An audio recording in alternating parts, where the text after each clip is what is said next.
بسم اللہ الرحمن الرحیم، اللہ کے نام سے شروع جو نہایت مہربان ہمیشہ رحم فرمانے والا ہے۔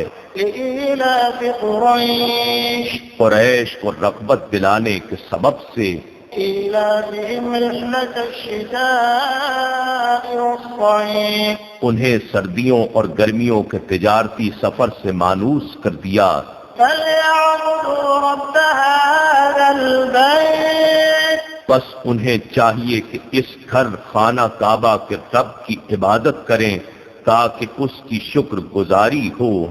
الذي أطعمهم من جوع وآمنهم من خوف، جس نے انہیں بھوک یعنی فقر و فاقہ کے حالات میں کھانا دیا یعنی رزق فراہم کیا، اور دشمنوں کے خوف سے امن بخشا یعنی محفوظ و مامون زندگی سے نوازا۔